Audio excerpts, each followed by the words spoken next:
three pretty cool speakers who will be covering what makes or breaks a good CSR pitch. So, welcome to this session, and I am Momita Sen. I'll be your moderator for the day. You'll see me pitch in and out now and then, right? And I'm also the co-founder at We Do Good. We're making growth accessible to nonprofits, right? Um, Before we move on to the session, I'd like to add a couple of notes about us. We at We Do Good help nonprofits overcome their operational challenges across different domains, right? By connecting them with the right set of skilled volunteers, right? We cover domains like marketing, tech, technology, strategy, operations, and we match the right set of skilled volunteers to you for solving these challenges by creating systems, by creating processes, by helping you out with strategies. So that's what we do. In terms of numbers, so far we've supported 120 plus NGOs and we've completed about 200 plus projects across domains. And our project completion rate is about 97%. And in terms of cost savings for our nonprofit partners, we've saved them about 3.2 crore in Indian rupees. And one of the, my personal favorite number is the 4.8 out of 5. That is what our current partners have given us in terms of the NPS score.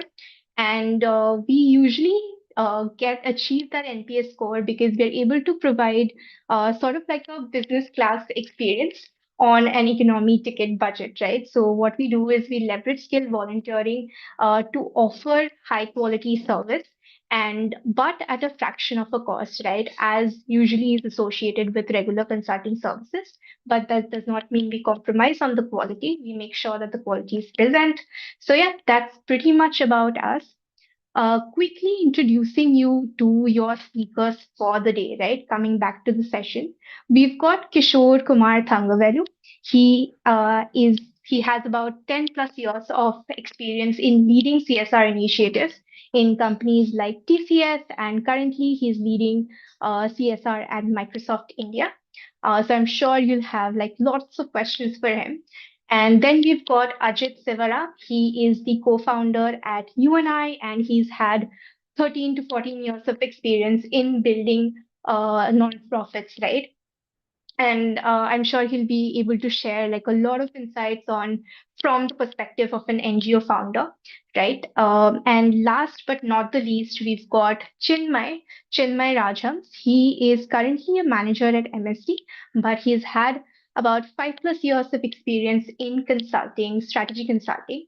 And also, he is a volunteer mentor at We Do Good.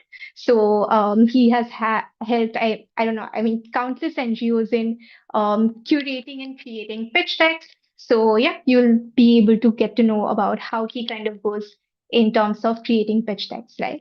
So before we kind of start with the session, right? I have two requests for all of you. Please keep your cameras turned on and your microphones turned off. If you have any questions, you can put it on the chat. If you're facing any issues, just put it on the chat, and my team and I will make sure that you have a good experience. And I'll also have to ask you to save your questions till the end. I'm sure you'll have a lots of questions as we move forward into the session, but we have an entire section dedicated to you and your questions till the very at the very end, right? So I hope that makes sense. And I believe all my speakers are here at the moment. Is Kishore here and Chinmay, and I think we've already got Ajit in place. Yeah, Ajit and Great. Chinmay are here. Yeah. Okay, cool. So we've got Kishore, I think, joining in 1 more minute. I'm not sure. I think he's facing some issues. Kishore, are you here?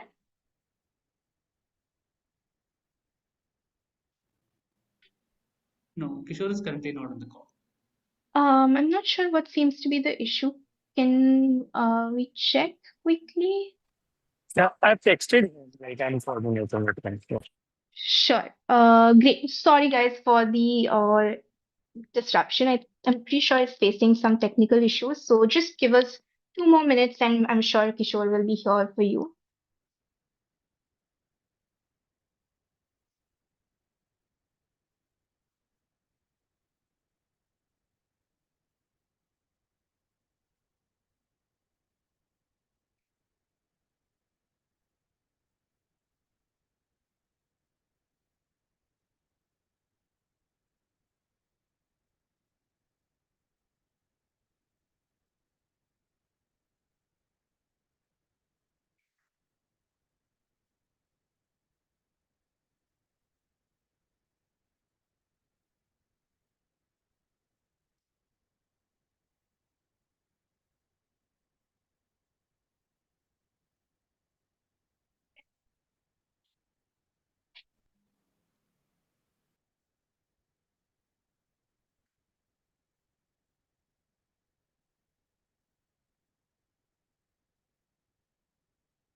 Great. So I think Kishore is okay. He's just joined. Sorry for the trouble, guys. I'm not sure. I think it's a tech issue. He's not able to join, but he should be here any minute, and we can get started.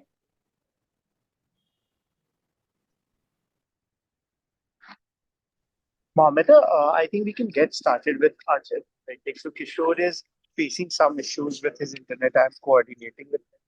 So if you No like, worries. get started with Ajit.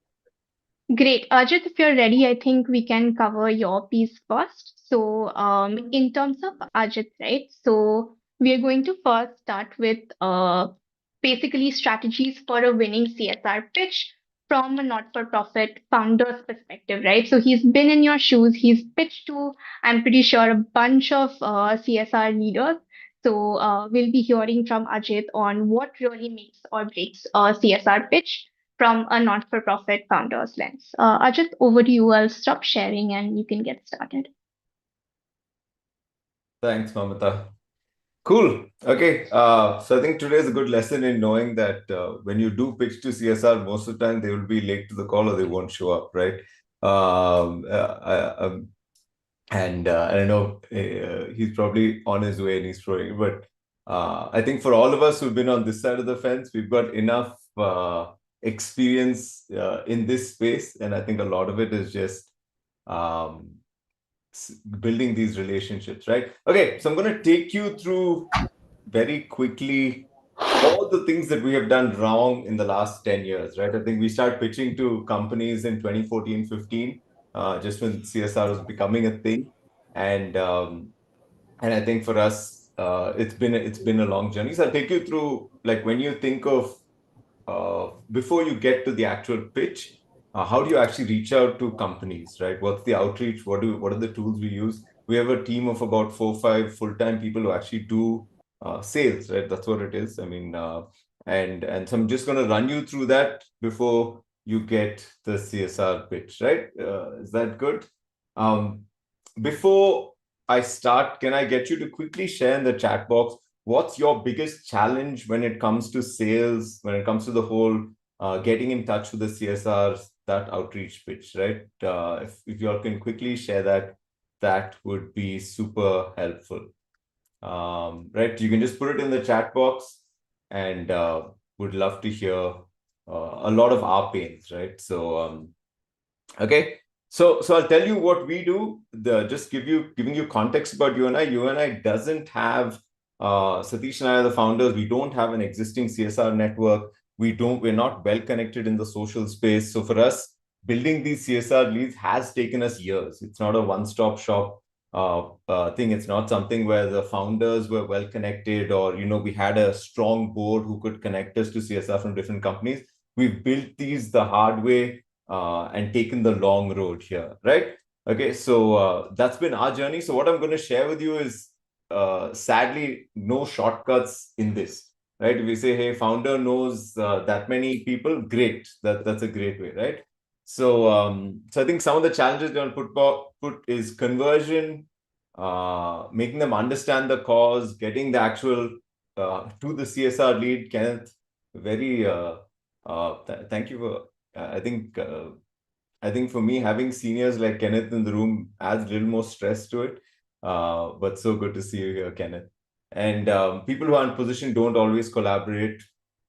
How to crack CSR's box, who are both bottleneck and the wall between CSR and NGOs, right? So I think a lot of real pains. I'll share a bit, then feel free to ask questions, right? Okay, so what does our outreach process looks like? We have 3 steps when it comes to outreach. So I'm still trying to figure out who to get in touch with. I've taken inspiration from the book Ready, Aim, Fire. Haven't really read the book, but as an NGO type, let's look like we read something. So I've called it 3 steps. So the first step we do is aim, is figure out who are our actual target audience. You and I is in the education space / volunteering space. So we do a fair amount of research, reading online to figure out as much as possible who are the companies actually in that space, right? In the education space. The second stage is getting ready, right? What are the things we need to have in place before we get to a company? And the last stage in sort of the outreach process is, once we have those 2 things, we know the right people, we have the right sort of collateral documents, all of that, how do we reach them, right? So those are the 3 steps. So I'll start with aim. So when we're thinking of aim, when we're thinking of who to reach out to, right, our question is, are they the right fit? Do they fit education? And within education also, there's so many niches, right? There's skilling, there's people who look at only early age education, all of that. So we're trying to find, for the work you and I does, who does. So a simple way we do this is I go look at all the other education-based NGOs like you and I. So Make a Difference, Boomi, and I see who's funding them, right? So that's my first thing, is say, hey, you know what? And I'll actually go talk. I'll call them and say, hey, who's funding you? And then I try and speak to those CSR, right? So that's the easiest way to do it. Find other NGOs in your space, go to their website, see who's funding them. And then you can do the reverse also, right? From the MCA list, there's lots of it. You can just filter education and then look at the MCA list and see who is actually funding whom. So first, get a cause fit. The second is location, right? We are only in urban spaces, so so all of our centers, anyone who says rural, we automatically don't apply. So if there's a location fit, try and match that, right? So anywhere we see someone is more interested in rural, we try our best to just say, okay, I don't think we fit. The third is scale. So this is where it's complex, where some of the larger, like I was talking to a larger company, and they said, you know what, every year you need to get 5,000 students to get a job, right? That's the scale they wanted. For us, if 50 students only get a job, it's a miracle in our world, right? So you need to think of scale. Are they a big player, and can you actually fit their needs, right? So it's a matching process. It's like Tinder, right? If you enough things match, that's when you actually go on a date. And lastly is the type of funding, right? Do they like to give one time? Do they also like to fund only certain things, right? So I know some CSRs will only fund only fund sort of infrastructure. Some will only fund. Some will say, you know what, we'll fund anything except a salary. So these the last one is difficult to find out with research once you talk to them, but at least the first 3 is quite easy to find when you look at, you can do some internet research, right? The second one is, so the other place you can do a lot of research is to actually go read the CSR document, which a lot of their CSR policies are on their websites, at least for the bigger companies, right? So now once I found my list of companies, I have to get prepared for what I do. So for us, we have 2-3 documents we keep ready, right? So normally when you reach out to someone by email, LinkedIn, whatever it is, they say, hey, send me a deck. So for that deck, we have an org profile, which is almost like a brochure, but it's little written. It should take someone about 3 to 5 minutes to go through it. So it's about 4 to 5 slides. But in 4 to 5 slides, what's the problem I'm solving? What's my solution? What's my track record? And some credibility, right? You need to have. So those are the 4 or 5 things I crack in that. So we have one PDF which we send to everybody. We don't edit it, change it, right? I have 2-3 versions of it. Like I have if you want to fund some tech, then I have a version if you want to fund education, if you want to fund volunteering. But it's the same program I'm sort of sharing with everybody. So I have a 4 to 5 sort of PDF which somebody can read in 5 minutes and they know about you and I, right? So because a lot of people will ask you that, hey, send me a deck, right? And you don't want to send a 15-slide cut deck. The second thing I have is when we actually get a call, someone says, hey, I'd love to get in a call like this. is actually create a pitch deck. So the pitch deck is slightly different. The brochure is a little text heavy, right? The pitch deck will be very visual. That's my storytelling piece. That's when I'll start with something fun, start something with a story, get them to connect to me and to the cause, right? Both are important. And so that is a longer visual presentation. So, and that normally you'll have 10, 15 minutes on a call to pitch that, right? So that's about usually 10 to 15 slides. The number of slides doesn't really matter. What we do is we keep the slides very visual and engaging, right? So it's one or two lines in every slide, etc. Third thing is a program note, which is nothing. If you give your program proposal and ask ChatGPT to summarize it, it'll give you a program note. That's what we've done. So some people will say they don't want a brochure type, they want a program note, right? And last is the proposal. Proposal should have budget, etc. Yada, yada, yada, right? So those are the 4 items we have ready before we go. Now, how do we actually reach out to people? And this is where most people ask us. So I go through, we have an assimilated mailer list of all the companies we have reached out to for the last 5-10 years. So every month we send them a mailer. Okay. Now this mailer, 9 out of 10 times doesn't talk about the work you and I is doing, right? At least that's not the lead thing. My vision with the mailer is how can I add value to your life? So they're in the CSR space. What are reasons they will open this mailer is that I can add some value. So you and I adds value to their life in 2 ways. Is we talk about corporate volunteering and how they can do corporate volunteering well. And then at the last one line, say, if you want to volunteer, please come and, get in touch with you and I, right? So there is an ask in it, but it's 90% of it is how to do corporate volunteering better. The second thing is I'm thinking of in a CSR's life, okay, March end will be, maybe I have some extra funds to disperse. How do you disperse it, right? So I'll give them tips for how to disperse this. And all this is you ask ChatGPT to do it. It'll write it for you. Then you write it in your voice and send it out. So my mailers are not, here are the 5 things you and I does well, right? Once in a while, I'll put a story, right? And a story about a kid we work with, etc., etc. But that's again, maybe 2 to 3 out of the 10 mailers that we will send. So we send a mailer anywhere between once in 2 weeks to once a month. Depends on the frequency. We've tried once a week also, but you can play with that, right? So mailers is our generic, what we're sending out to people. It takes you about half an hour a week with ChatGPT to make a mailer, maybe an hour. So we use Flowdesk. You can use any of the others, MailChimp, etc. We have a slightly larger database, so we've signed up with Flowdesk because it gives you unlimited emails in a month to send out, right? The second one is we do drip mailers.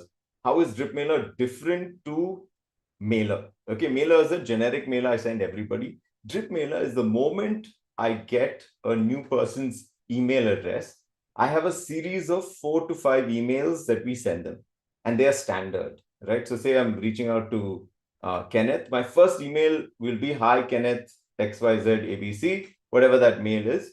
And then 3 days later, based on whether he replies, whether he's opened, or whether he's ignored my email, I'll send him a second mail. And that's your drip mailer. So it automates mailing for you. So I only had to get Kenneth's email. I feed it into Snove, which is the tool we use. And it will send Kenneth a mailer on day 1, day 5, day 10, day 15, or whatever that you decide that cadence, right? But your job is to put him into the system. Right? And then like that, you can figure out, okay, Diwali is coming. Let me send out 3-4 mailers about Diwali. But this is a little more niche. It's not your entire database. So drip mailers is different to mailers. Makes sense? Yes. If you have any questions about how they're different, put in the chat box. But drip mailers, when I get a new lead, right? I'm personally, and I'm sure all of us are getting drip mailers from somewhere or the other.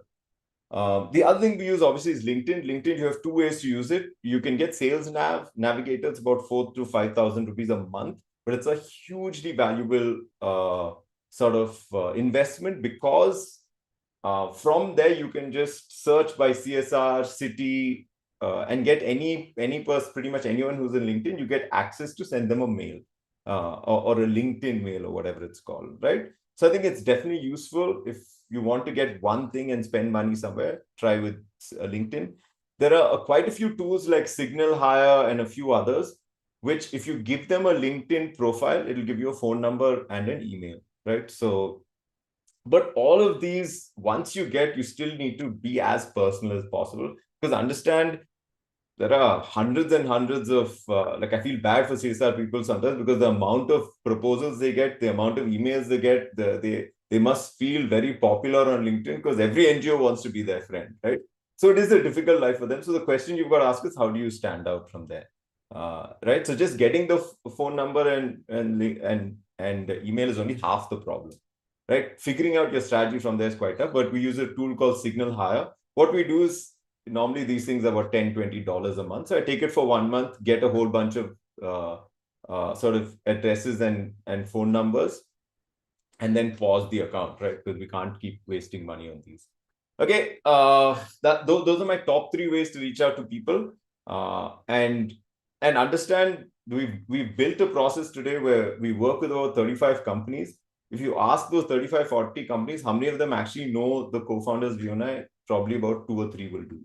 And that's the goal we've set, right? It's not about Ajit and Satish building their network. It's about them knowing UNI and supporting UNI, right? So we've built a process which is not founder centric, right? Network, obviously, we go to conferences, spend time with people, chat, network. I think this is something my mind has changed over the last few years, is to actually connect with people from the CSR space and not just treat them like clients, right? To me, get to know them, get to understand them, and just be in their sort of universe. If funding comes, good. If it doesn't, they are also people doing amazing work in this space, right? So I think for me, that's been a mind shift. The call and text is obviously, if you have that much time in life to pick up the phone and call, most people won't answer, but that's okay. The last thing we did was a very interesting one. Was we found that CSR heads especially don't respond to LinkedIn requests or whatever, right? So then we said, can we do something different? So what we did was we made up, say, an event, and said, we didn't make up an event, we had an existing event, and then we invited them to that event as the key speaker, right? So what did that do? It gave me 1 hour with them to be a key speaker at an event. They could be speaking to our fellows, to our volunteers, to whatever it is, right? Invite them for a podcast. But when you invite people as a guest, they are much more willing to come than if you just say, hi, here is my proposal, please fund me, right? So long run, building relationships always works better than, here is a proposal, please fund me, right? It took us 4 years of following up with Yahoo to actually get Yahoo on board as a partner, right? And that it was just consistently every year showing up, saying Happy New Year, Merry Christmas, Happy Diwali, showing up at their doorstep once a year, and sort of eventually it took us 4 years, right? So that's how we do our actual getting in touch with people. Okay, a couple more slides and we're done. So then once you're done with getting in touch with people, somehow you've magically got a meeting. How do you create that meeting, right? What do you do in that meeting? So in a pitch, right, I do 3 things. So the first thing I do in a pitch is actually connect with people. I spend the first 5, 6, 7 minutes talking about them, getting to know them more than anything else. That's the most important part of it, right? To create a personal connection, because end of the day, understand this, they are responsible for dispersing whatever X amount of lakhs of funding. They need to give it to people they trust, right? And if you just get in the meeting and start with, this is the work we do, you're lacking that personal connection. So we actually spend a lot of time. The first 5-10 minutes of any meeting we have is try and build connection, right? We keep it very informal, very relaxed, get to know them a bit, all of that, share a bit about ourselves. And we proactively, even if it's a 20-minute meeting, I'll spend 6 to 7 minutes on this, right? Second thing is I don't pitch, is I ask as many questions as possible, right? Because the more questions I ask, the shorter my pitch is. Second is, the more questions they ask, the more they tell me about what they fund. Then when I pitch, I can connect it back to what they've said, right? So say if Milesh was the CSR head, and once I actually start pitching, I'll actually say, hey, Milesh, just like you were talking about children from low-income backgrounds, that need life skills, that's something we offer. So rather than pitching something new, I'm reaffirming what he already believes. right? So my understanding part is actually asking a lot of questions.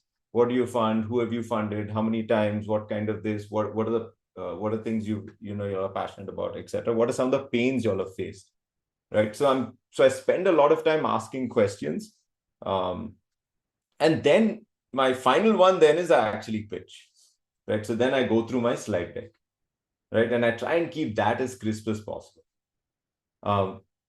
Okay, that's sort of the flow our conversations take. It doesn't always work, but the goal is to connect. This is where my responsibility ends, right? Once we share, it's up to them, right? So how do we create our pitch and what actually goes into our pitch? I'll show you a couple of slides from our pitch also.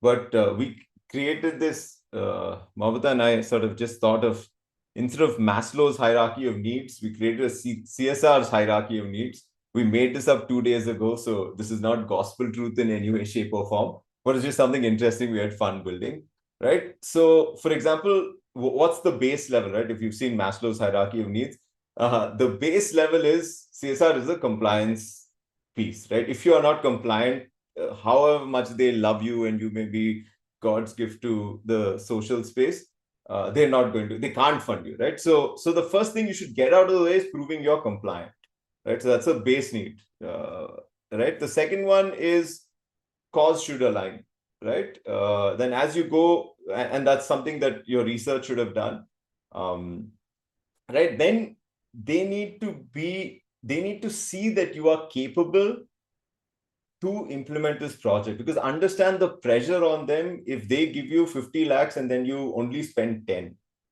the amount of drama that a CSR person needs to go through is ridiculous, right? And so they need to see that you're capable to pull off the project, and you need to show them that in your pitch.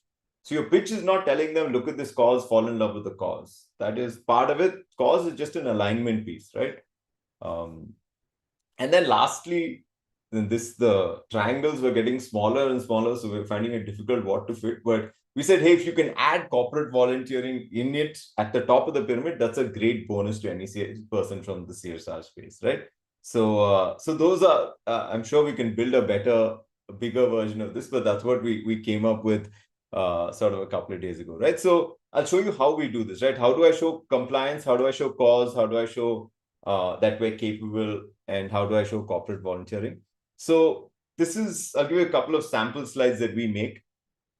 Now, Yona is a youngish, at least in my head, Yona is a youngish brand. I'm an old uncle now, but most of Yona is fairly young. So we try and keep our branding also fairly young, but still have enough seriousness to it, right? So people like it. So the first slide I show when I start pitching, right, is this. I show a slide where, and if you think what all, and I don't talk, like I'm talking about some random stuff in this slide. I'm not explaining this side. This is just oh, can you see my screen? That's sort of my moment right here. So what am I doing with this slide? Right? On the right side, you can see all the useless things about UNI that, not useless, it took us 15 years to get there, but all the things about UNI that I don't want to tell people, right? So all the awards saying ki hum CSR one, we have FCRA, we have this, all the things that they will ask. So all the compliance, all the base of the pyramid is taken care of here. Second is we got one morning to shoot with Kalki. So I put Kalki's face of credibility here.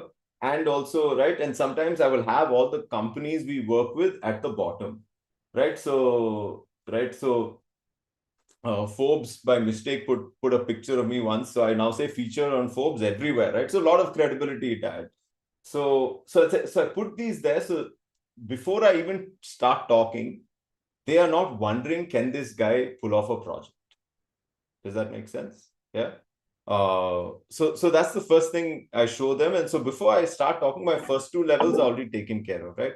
So then obviously I actually we built this slide deck with the thinking of, rather than telling them about UNI, I want to help them build a better CSR program. So I started with what were their pains.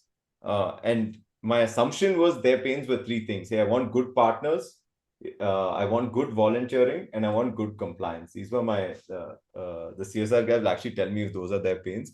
So I start with asking the question, what makes a great CSR program? And usually in describing their program, they have to talk to these pieces already, right? Because when I ask them questions, so here they're sort of explaining that, and then I tell them this: hey, you know what? A good CSR program takes up. You need to have a good program, good volunteer engagement, quality reporting, and compliance. And then I said, I want to tell you how UNI does that, and then I start my pitch, right? So that's how I set it up. We add a couple of personal moments also where they talk about their childhood. So it's a connection piece. They talk about how they were in school. Then I'll crack some jokes about how I never passed any subjects in school. So it helps with pieces of connection, all of that. And then this is what I mean by slides. A pitch deck has less text, more visuals, right? So I'm only putting one statement on the entire slide, but I'm showing you that I'm taking a kid from first grade to first job, right? So I can send you the full slide deck later on, but these are just some slides for you to know, right? What happens after the proposal, and I'm done with this, lots of follow-up. If anybody would give me money for sending proposals, I'd be a millionaire by now. So in following up, we use multi-platform, not just email. If I have WhatsApp, LinkedIn, whatever, I'll suddenly show up everywhere. I'll comment on their LinkedIn post, everything, right? So I try and not just say, hey, I sent you a proposal, why you're not replying? I try and add some value, right? I'll send them an article, send them something more interesting. And finally, I also have clear next steps. Hey, can we meet next week or something, right? Hey, can you reply by next, whatever, right? I asked ChatGPT what are 3 mistakes to avoid. Try and tailor your proposal. Right? Don't overemphasize. And this is the number one mistake I've seen is NGOs love to talk about their projects. Right? We love to talk about our work. It's the closest thing in our heart. So we talk for 40 minutes about our needs. I would say spend 20 minutes understanding their needs, then pitch your project within their needs. Right? And not having enough data and impact metrics. And this we all struggle with, right? And lastly, this is my 3: don't talk too much, listen more, reduce your content. This we really struggle with because we have 15 years of work to show you in 5 minutes, right? So how do I bring it down to one slide? So today we have one slide in which I can tell you everything that our program does in one slide, right? And finally, not having a clear ask. I have been guilty of this a million times. I'm great at a pitch and I suck at asking, right? So because I want them to tell me, yes, you're amazing. Now I'll give money to you, right? That's pretty much it. Yeah. So I'll answer the questions when it's question answer time, right? Yep. Thank you so much, Ajit. I think definitely makes sense, and we might steal a couple of ideas for We Do Good as well. Moving forward, we've got 3 questions. Tejal and Shweta will answer those towards the end so that we can just move on to the next couple of speakers that we have, right? So we're quickly going to start with Kishore. Kishore, are you there? Hopefully, yes. I'm there.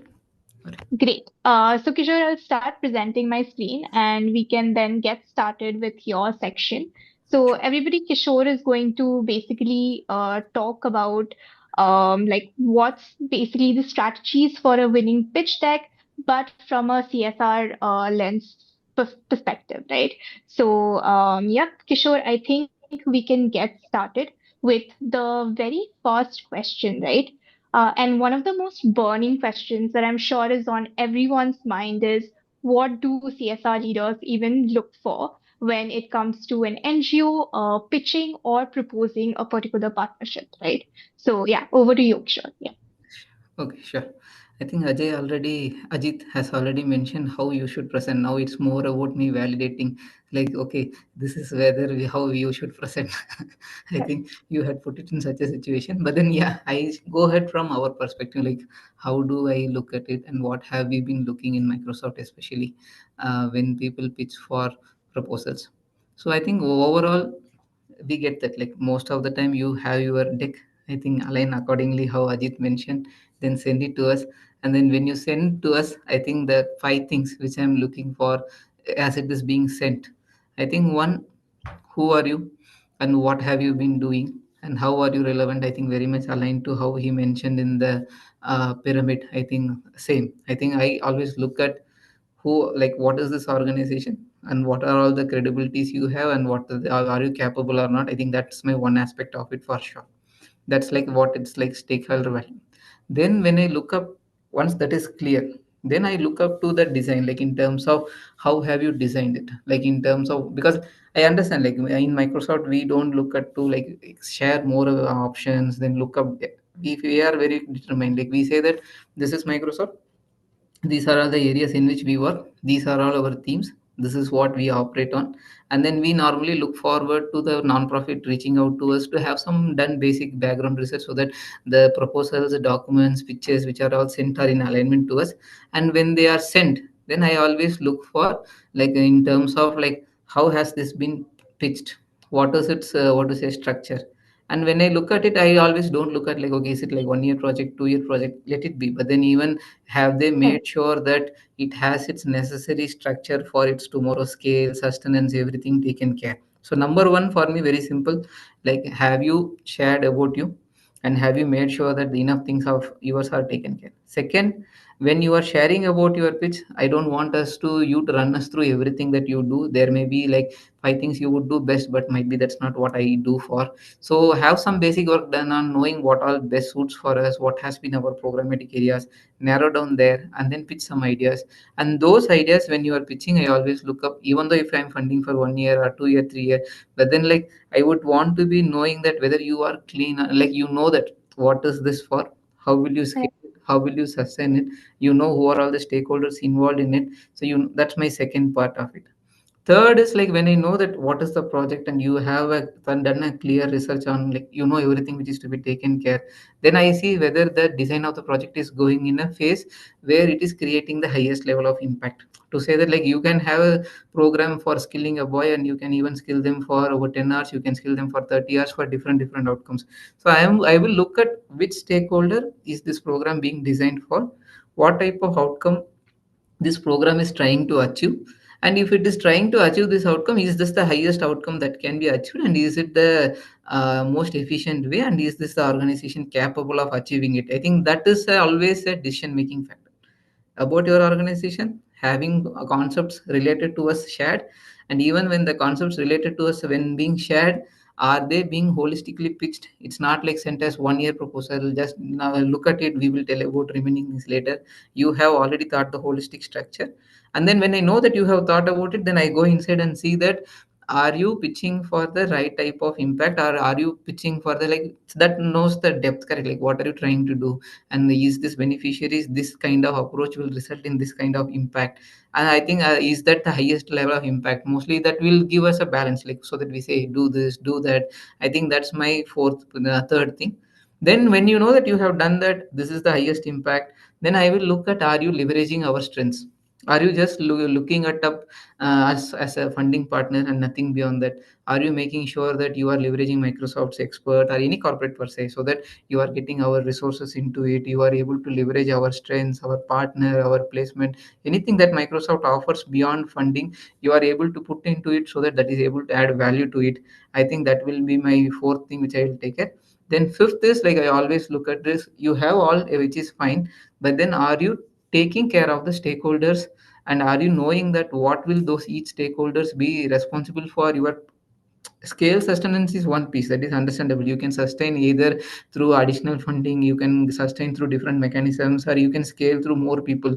But my question is this project which we are funding now has a role for everyone in the ecosystem to come and contribute, because I know that alone I cannot like pull everything in the society, or it's not that I along with another 10 non-profits, another 10 customers can complete and solve a problem. So everyone in this ecosystem has to come together to solve. If this is that problem that we need to solve, and this is the solution that is being pitched, it has that right set of outcome to achieve. And if it is already leveraging my expertise, then I look for what is the role that you have for government. Have you thought about it, when will they come, when they will take, what is the role for others who are going to contribute to it. Either they contribute through your placement in a skilling program or through some infrastructure, or like who are all there, you have done some analysis so that they will come. And even at the global point of view, like tomorrow, like, it's not that only problem for you, like it is in global south, or it is something replicable in Asia. Even you have your goals to expand.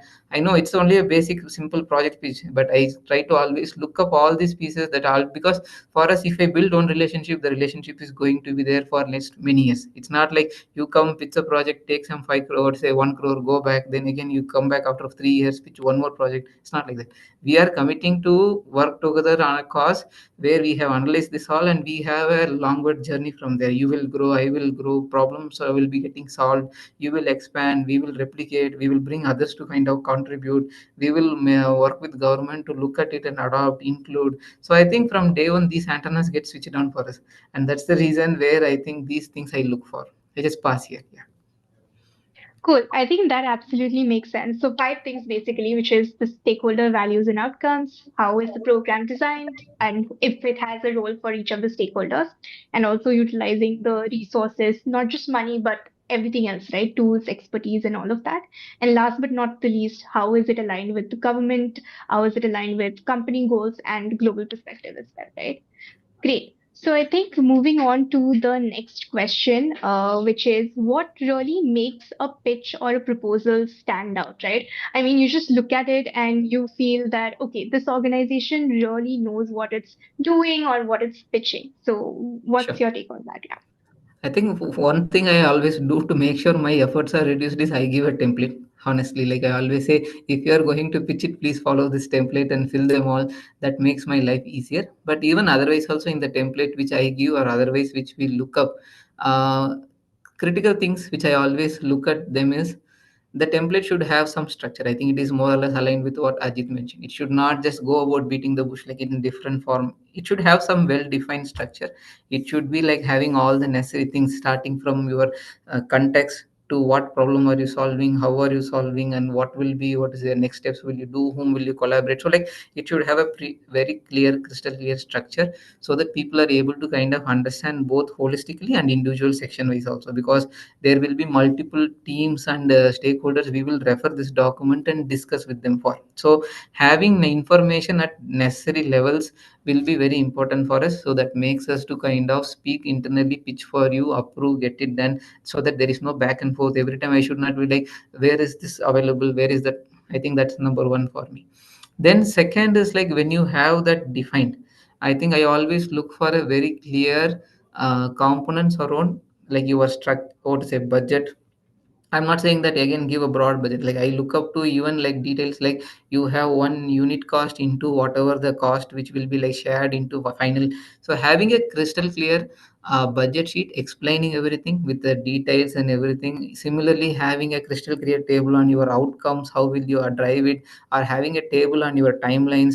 Make it as much tabularized as possible, so people know that these components, like don't, like again, if you are saying a communication plan, I again look for tables so that people know this is how we do. I think that's my second thing. One, clear structure, everything is available, compartmentalized, so people can take which compartment for whichever internal queries to be taken care. Second, usage of tables and structures to explain certain things, like as I am not so much keep theories on, like have some kind of structured things, like communication plan, I have a template, I have a format to be taken care. Timeline, then I want it in a say, format.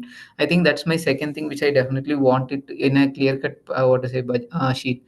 Then budget, again I want a little bit emphasis, because most of the time like people have that habit of like mixing things, or how much level should I break out, should I kind of club it all. I feel as much transparency as possible you can always give it, and always CSR teams are okay to kind of give more if that is not sufficient, or like to kind of understand and empathize and then provide, like rather than pitching something and then going into a what to say discussion mode where they have to ask you more, then you again divulge more detail, and then they are not happy with it, then again they ask you to remove, or then you go in a mode to defend. I feel like always go with that. First you give it with full transparency, everything is available, then you kind of always let them know where you have challenges, why it is like this, then they don't have any questions to ask. I think that's my very important thing which I want. Then fourth, when I say, is like, even though I executed that, when I was mentioning that these all tables should be there, but a couple of tables which I will be very much keen and I want to look at them in detail is one, the timeline table, to say that what are all the activities that you will be doing, what are all the kind of goals you will be achieving, etc.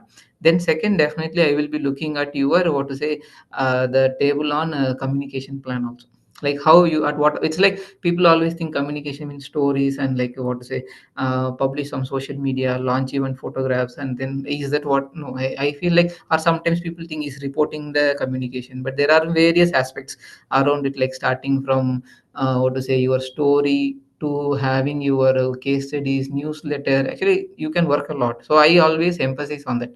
So I just stop here, like, one, have a good structure. Two, even in good structure, compartmentalize things so that it is easy for a CSR person to refer and understand. Three, use as much tables as possible to explain outcomes, explain, what do you say, timeline, budget, everything.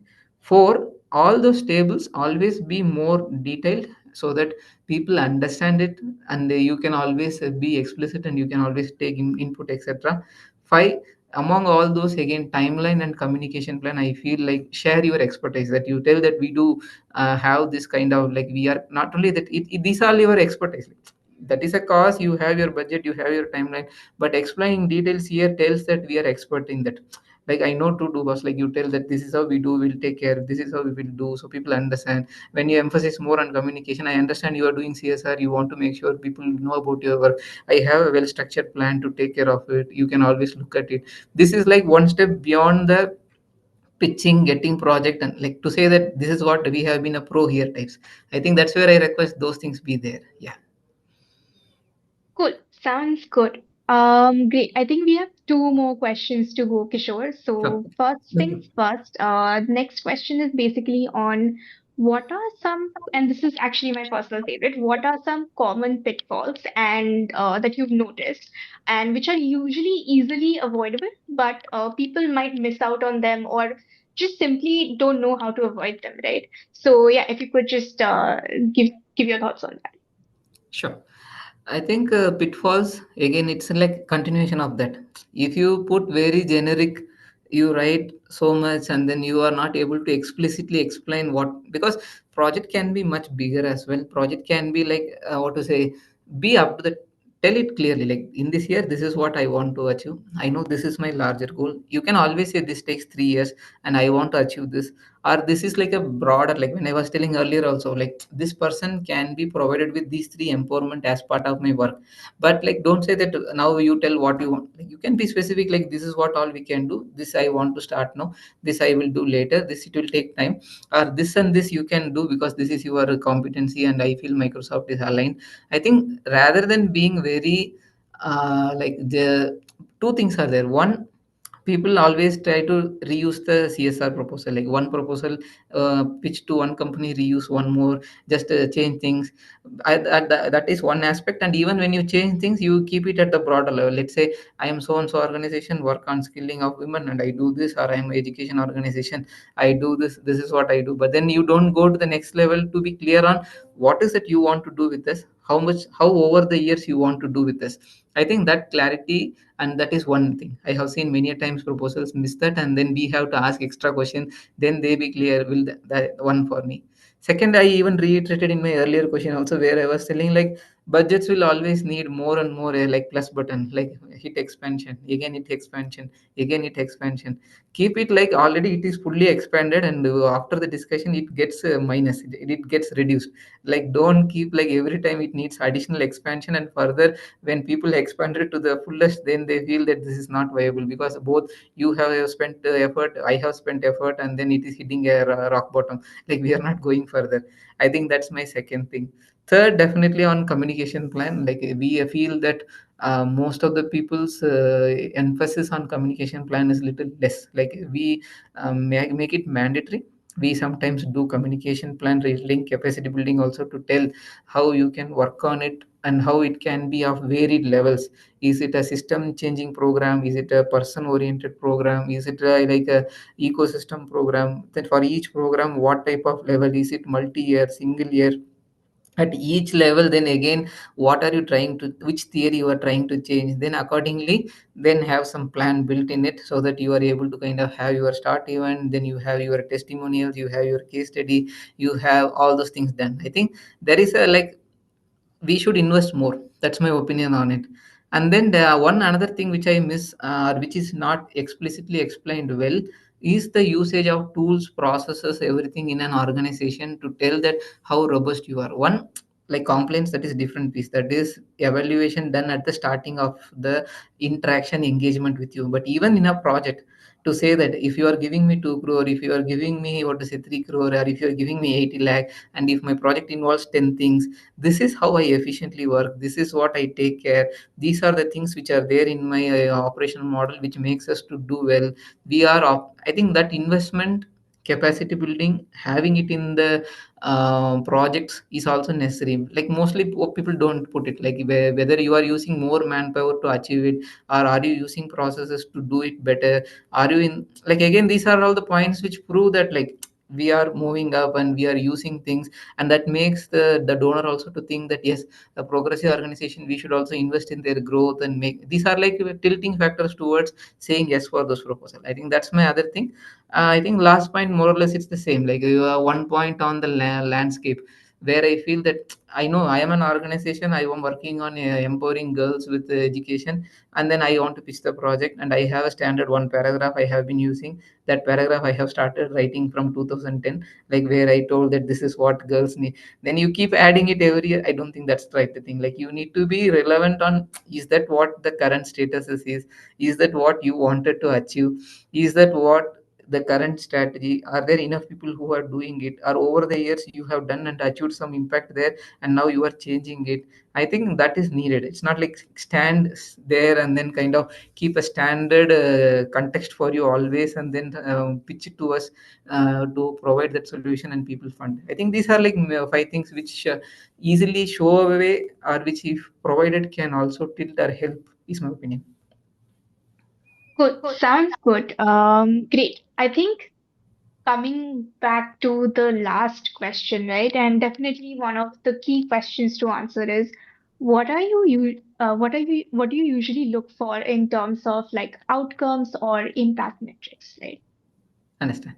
I think most of us, every organization will have your understanding on having the necessary impact framework for the project starting. Like what I always say is, don't look at it like you will only put the reach outcome and then close it. Like always look at it from day one in project design. You have the theory of change for that person.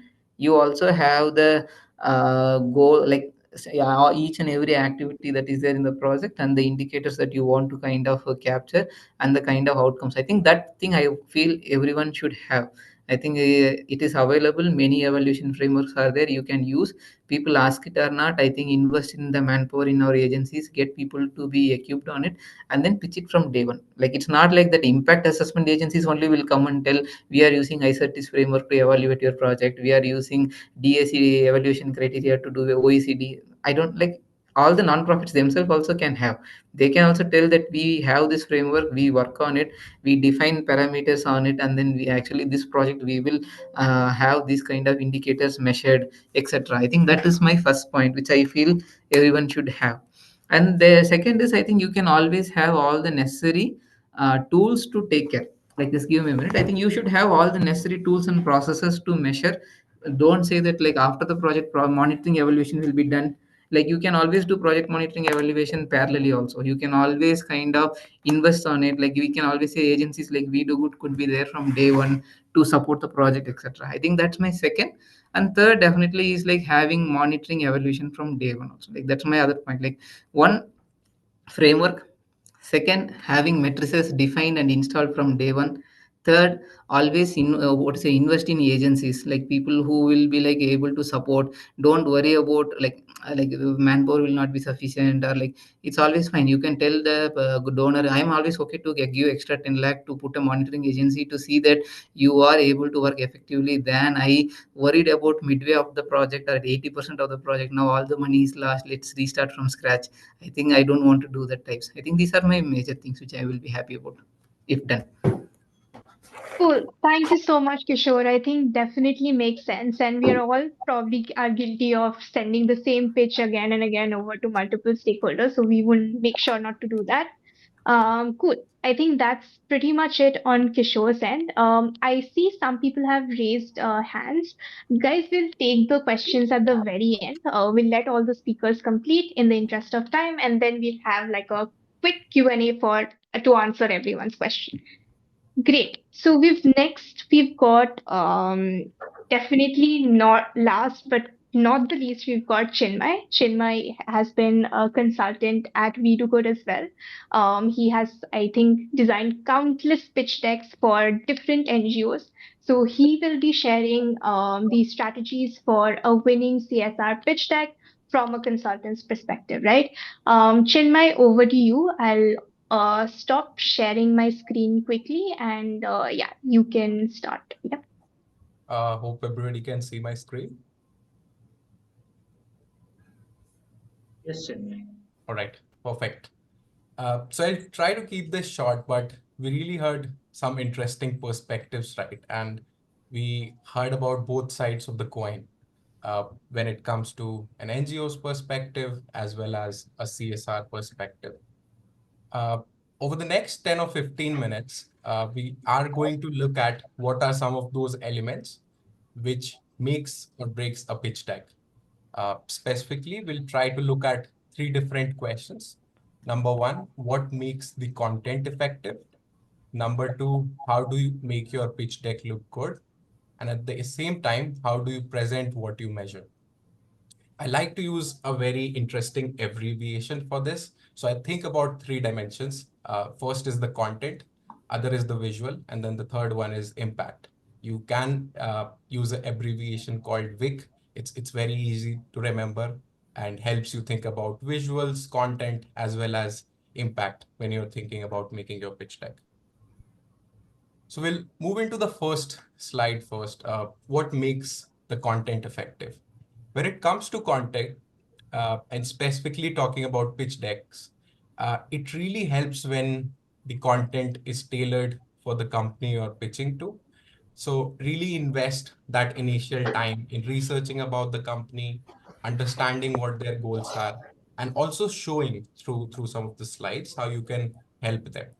It also helps to be very clear in what your ask is, what your current projects are.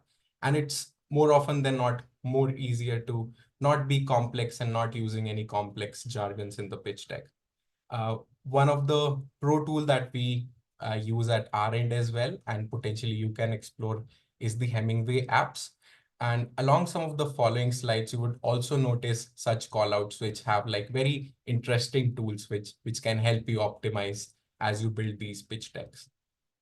The third part is also emphasizing and engaging these stakeholders from an emotional point of view. So while the data and all of the impact that you have measured is important, using stories, before and after pictures and testimonials is something that also acts as an emotional hook. All right. Moving on to how you can make your pitch deck visual. I think the first thing that comes to my mind is consistency, right? Be it consistency across slides, be it consistency across some of the channels that you potentially use. So it can be as simple as using similar color palettes that you use in your pitch deck, as well as if it's something which is very similar to what you use on your website as well.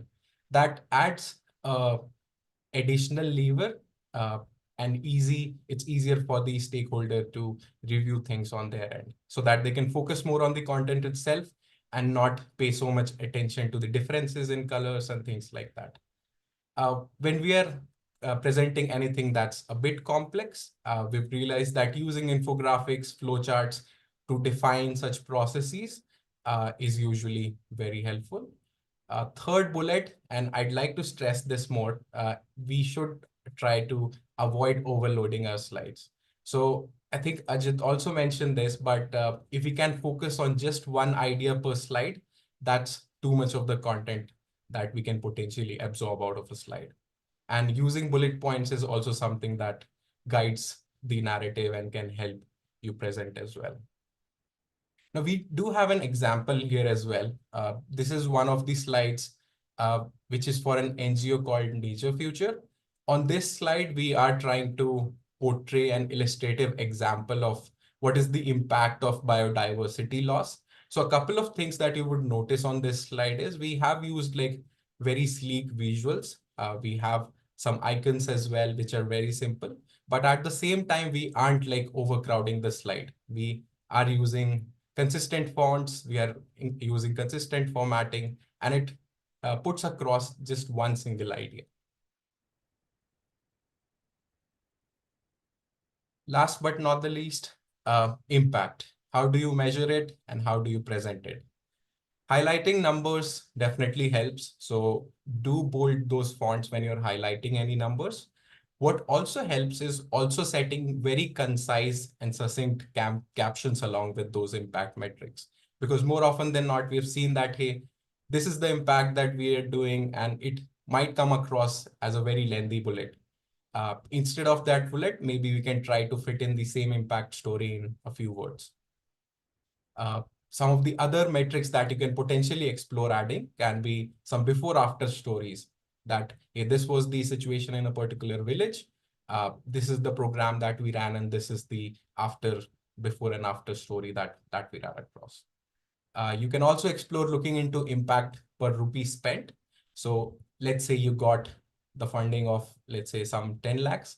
How do we use it, and what impact has that money made over time is also something that you can look into. Using some timelines and maps can also be an innovative way to portray your idea as to what geographies you're targeting, or how the programs or the impact that you have generated has evolved over time. Here are a few examples. So starting with the example on the very left, you'll see that we have numbers which are highlighted, and they are followed by very succinct and simple captions. So it's easier for the reader to understand what these impacts talk about. And at the same time, we also have some other examples where we are using some geography maps and then trying to link some of the metrics along with it. So remember 3 things for you to think about when you are creating these slides. The abbreviation is VIC: visuals, insights, and content. That's something that you keep focusing on. Now, we talked a lot about what can be something that you should put, what can be something you shouldn't. So we've prepared a guiding principle. This should be taken more as a starting point in your journey when you're crafting those pitch decks. We're not saying that it is entirely exhaustive. There can be elements like budgets, which are often sent separately. There can be some other initiatives as well, which you might choose to not put in the pitch deck versus keep it in. But here is a flow that we feel provides a comprehensive overview of what a nonprofit pitch deck template might look like. I'll start with number 1, and we do have like detailed slides for each of these in the following sections as well. But in the interest of time, maybe I'll cover just a few. So we'll start with number 1, the cover page and a quick one-liner. This is where your brand logo and a quick one line that talks about your X factor should be placed, because it starts to familiarize the stakeholder or the reader who's going through a pitch deck of who you really are. And then you start delving into the region of what is it that you're trying to address? What is the problem that you're working on? So starting with the why and trying to familiarize with, okay, this is the problem. This is why this problem is important, why a solution is needed. Once you have established the problem, that's when you delve into what's your solution. This is where you say that, okay, this is our organization, how you're solving for the problems. We're not getting into the programs or the projects yet, but more at a high level that, hey, this is our NGO, we're helping in these spaces, etc. And then you briefly dwell into your program space. This is where you would highlight some of your past projects that you've done And it is also imperative to add along with the programs, what is the traction or the impact you have generated so far. You can use some of the best practices that we just saw for impact. I think 2 points, number 6 and 7, and you might see them in a different color. That's because these are two which we most often then not find or not find in a particular pitch deck. So first one is, why are you a fit for the company's CSR goals? Now we have a standard pitch deck, right? But it helps if we can cater it and specify why is it that we are a good fit for this company's CSR goal. So we really need to sit down and research and figure out how we as an NGO can help the company achieve their CSR goals. Also familiarize yourself with some of the CSR activities that they've done in the past. Is any of your projects aligning with any of the work that they've done? And see if you can find efficiencies there. The second one is your ask or your proposal. Here, it is best to specify why do you want to partner with this company, and try to outline what would be some of those quantitative outcomes along the way. It can be in the form of a timeline in terms of the outcome sheet of, okay, this is what we anticipate is going to happen after this partnership, 3 months down the line, 1 year down the line, and things like that. And then you conclude with some testimonials which solidify your social proof. So reaching out to your past donors, partners to share those testimonials, which can contextualize your presence in this space. Then you can briefly also tell something about your team. So different people in the leadership, what relevant expertise do they bring? And then it is also very important to end with a clear call to action.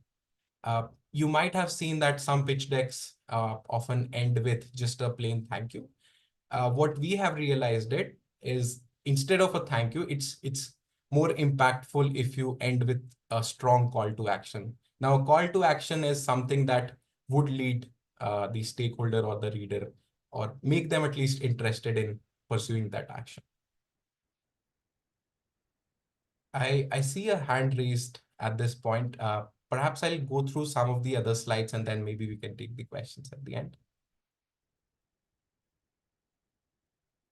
All right, so this is what a cover page can look like. This is where your logo or brand name goes. And then you can also follow it up with a quick one-liner that talks about your X factor.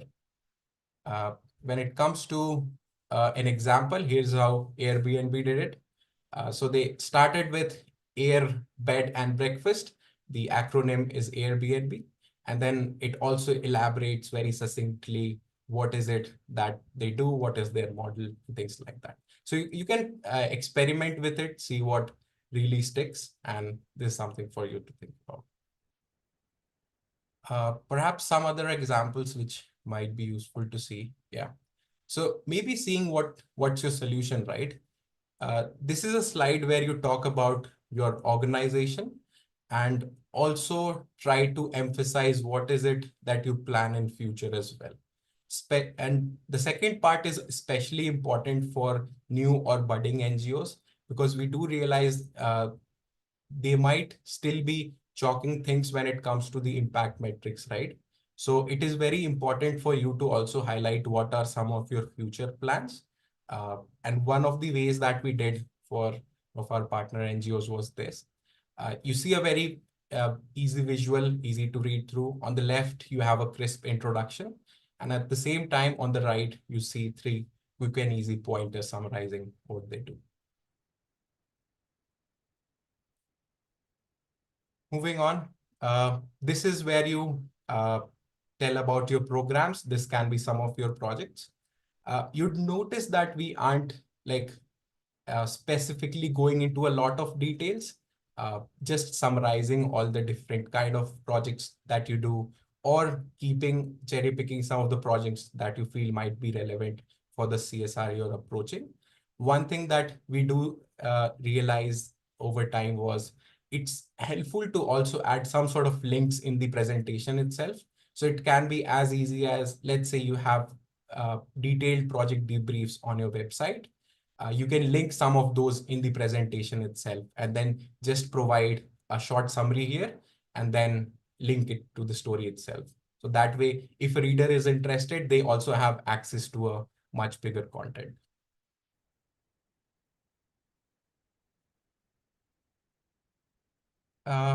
Momita, how are we with the time? I can keep going, but do want to be I think we can just take two more examples and then wrap it up. Yeah. got it. Got it. This is again one of the examples where we have used flowcharts to really showcase how this NGO is working on what particular domains and what is it that a partner would achieve out of this partnership. So really trying to visualize all the different work streams, all the different tasks that you do, and trying to showcase in a way that is more legible. I think we covered the impact slide. Let's maybe uh, briefly speak about the team slide as well. So this is the team slide for We Do Good. We have both Shubham and rest of the team on the call as well. You'd see that it talks about some of the background that they've done, but also talks about some of the good brands or some of the good past experiences that they bring and why are they a good fit of the vision that their team has.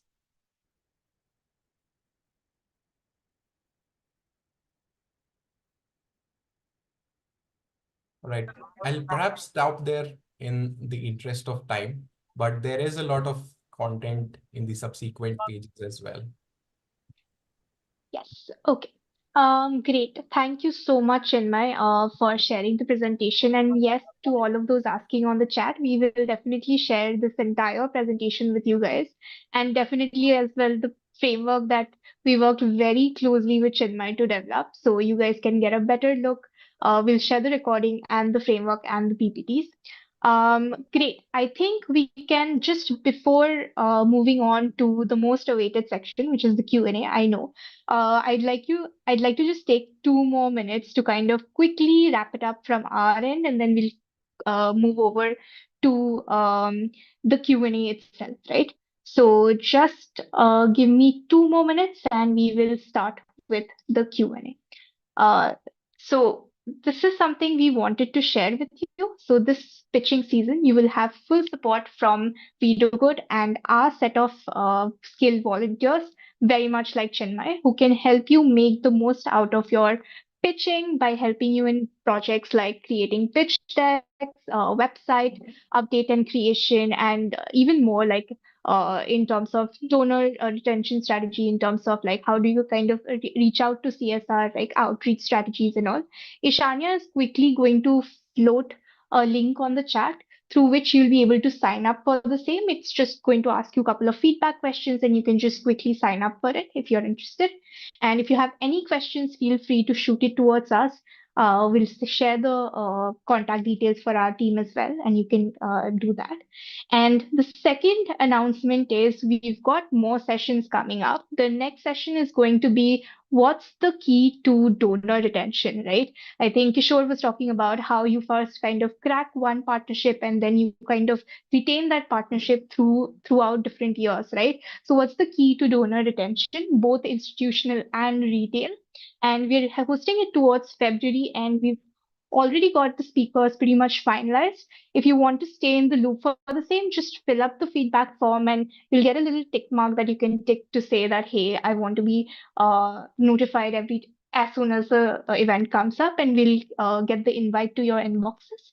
So yeah, that's pretty much it. And we will now move towards the Q&A piece. I will also stop sharing so that we can have everybody on the screen and quickly share the questions and quickly answer them. I hope we have all the speakers with us. I know Chinmay is here, Ajit is here, Kishore is also here, and I see the speakers have already gotten to work and have answered some of your questions, but I think we can take a couple of more, right?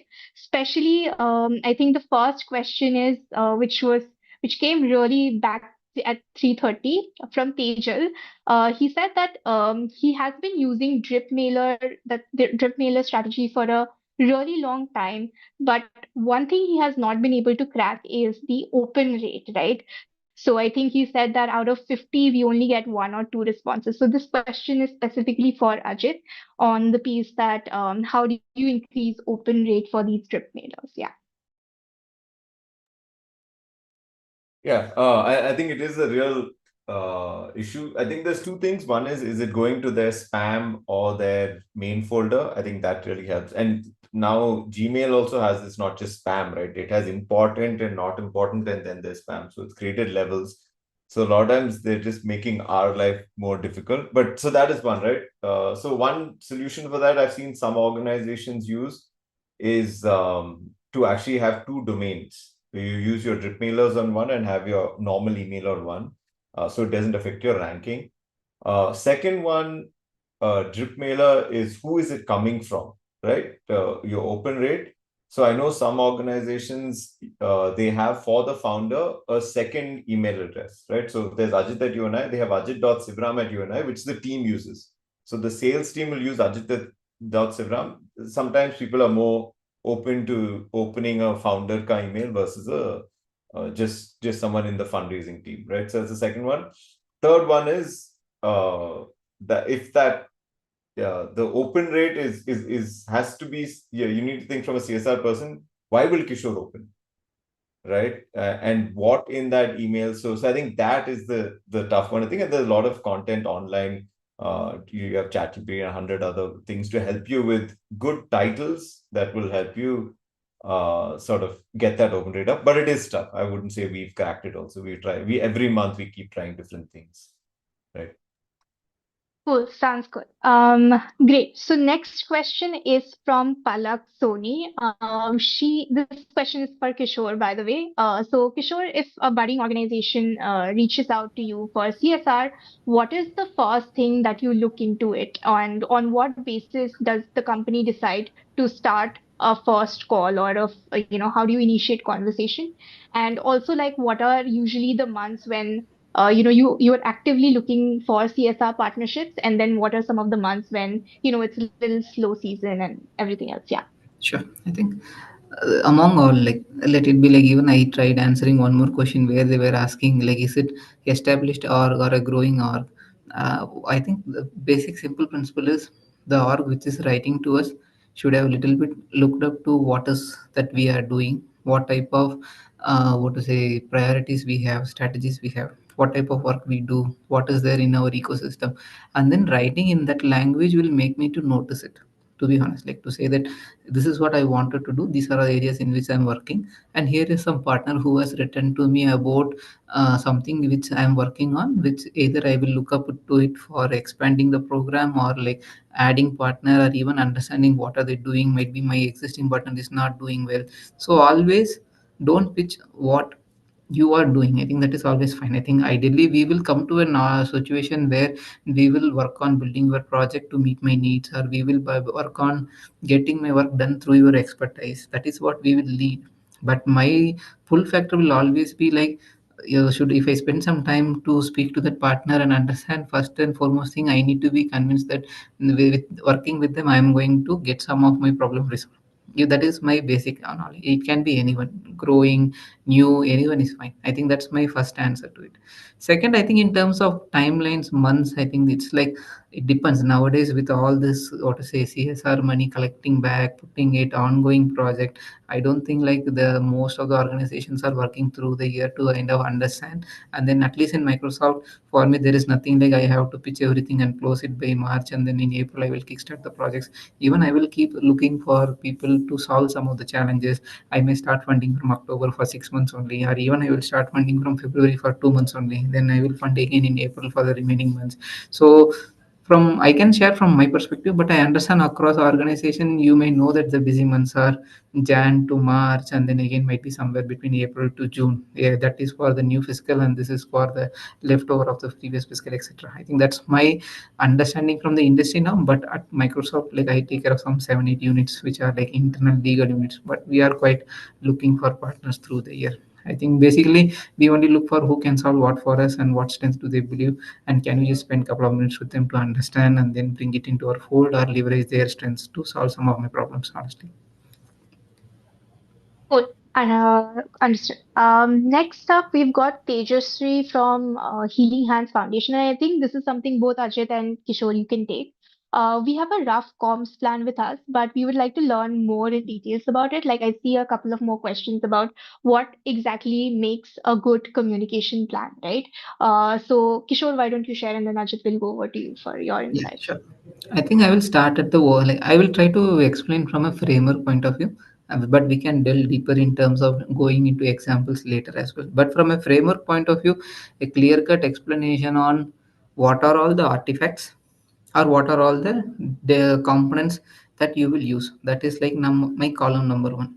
Let's say it can be your newsletter event, it can be what to say, publishing stories. Like what artifacts will you deliver during the project is my column number one, to be honest. I'm just giving as simple. If you are sitting and now preparing a plan, I think like my thing will be what are all the artifacts that I will leverage. Second is those artifacts I will decide based on the stakeholder for which I am providing. That stakeholder whom I am going to provide for depends on the nature of the project. If it is a system change project, then it is like non-profit or the ecosystem. If it is person-based project, it is for the person. So first column always is what are all the artifacts that I will prepare for this donor as part of this project to communicate my impact. But the factor that decides which are all the artifacts depends upon the person or the stakeholder that you are trying to kind of impact the most in the project. Second is the frequency at which you will do it, and the what kind of a mechanism at which you will do it. Like both are like how often this monthly I will send report, or like once in a quarter I will publish social media post, or at the start of the project and mid of the project I will have or to say events to commemorate, or I have field visits arranged at every quarter for establishing and then publish it in me. I think that's like the frequency, and kind of that is my thing. So the frequency is always decided by what intended impact it will bring for the project. I think that will decide the frequency. Like I'm just trying to tell parameter plus the decision making factor. So for the frequency, it always depends on what impact you intend to bring and with whom. I think that's my second. Third will be my stakeholders, like whom am I sending, external, internal, if internal for whom, external for whom, and then like that's my other thing. So that again I will decide based on the highest impact, like whom should I send for what type of impact. I think that's the decision factor for my third. Then fourth will be like clear cut explanation on who is going to do it. So it's like internally this is like Microsoft plus non-profit will have to do it, or NGOs comms person will do it with support from someone else. I think that will be my fourth. So these are like my proper comms plan normally consist of these four things. Yeah, done. Cool. All right. I think Kishore has already mentioned that he'll be sharing templates for proposals, budget, and comms plans. So as soon as we get them, we'll blast it out to each one of the attendees. Ajit, over to you on what makes usually how do you go about your comms plan? I think Kishore went through it in detail. Now Kishore is going to get lots of proposals and lots of com plans very soon after this. Yes, Well, I at the think end we'll of the keep it still I will simple. only respond, or like I will respond to all, but I will only take what I need. That's it, ideally. 100%. Thanks, Kishore. Yeah, I think for us, we keep it simple. What are the reports? Like, how many times a year will, for example, Microsoft hear from us, right? And I think that is because, and that's what we commit to in the proposal, saying every quarter you will hear with these data points. So quarter one, quarter two, quarter three, quarter four. When will your FUR come? When will XYZ come? For some of our larger partners, we give them a dashboard where they can see fund utilization live, right? They gave whatever a couple of lakhs. How much of that have we used and how much is thing? So that's yeah, we keep it quite simple. Cool. Sounds good. I think that's pretty much it. I don't see a lot of questions anymore. Any more questions, guys? If anybody would like to ask, we'll just take one more and wrap it up because we're almost on time. It's 4:27. So any more question, or else I have just one question for Chinmay and we can wrap it up. Cool. So I think I'll just take up my question. Yeah, an example of a CTA, fine, Chinmay, I think you can take that as well. So Chinmay, just one question, right? I think you've made hundreds of decks till now as part of your entire career in consulting. Just what's one thing that usually really works with clients when you're making those decks and then presenting those information, right? So if you had to give just one tip, what would that be? And also an example of a CTA, as somebody just requested, Rosie requested. So yeah, if you could just take that up. Yeah, I think I'd say try to work with them and find a collaborative solution that works for both the parties. Because at the end of the day, the intent of any pitch is to initiate that collaborative effort, right? So finding and researching things beforehand about the CSR and some of the work that they do really helps in you tailoring your pitch deck accordingly. And CTA is something that we usually use at the end of your pitch deck. It is a call to action. So instead of just saying thank you towards the end of your pitch deck, let's say if I were a NGO that focuses on biodiversity or nature, I can say something simple as help us conserve nature, and you can add some impactful metrics there as well. So something along the lines, because it intrigues and piques that idea of, okay, this is an action that I can potentially support. So that piquing of interest is something you're looking for. Cool. Sounds good. Thank you so much, Chinmay. One more tip from our end. Usually at We Do Good, we say like, hey, schedule a call with us or let's get on a 30 minutes call as a CTA at the end of the deck to kind of, start the conversation. But yeah, that's pretty much it. Thank you so much, everyone, for attending the session. We will definitely share all the materials that we possibly can, which is the recording, the framework, the presentations, and even the feedback call. And if you're interested in any of our projects, you can just fill up the form and we'll get back to you. And yeah, that's it. Thank you so much, everyone, for tuning in. We will be wrapping up the session now. Yeah, Yeah, great. please fill Thank the you. feedback forms. I think Yes, that's very helpful. great. Thank you so much. Bye bye. Thank you, everybody. Thanks, Thank you Kishore. all. Take Thank Thank care. you. you. Thank you, Ajit, Kishore, and Chinmay. Thank you. Thanks, Mamata. Take care.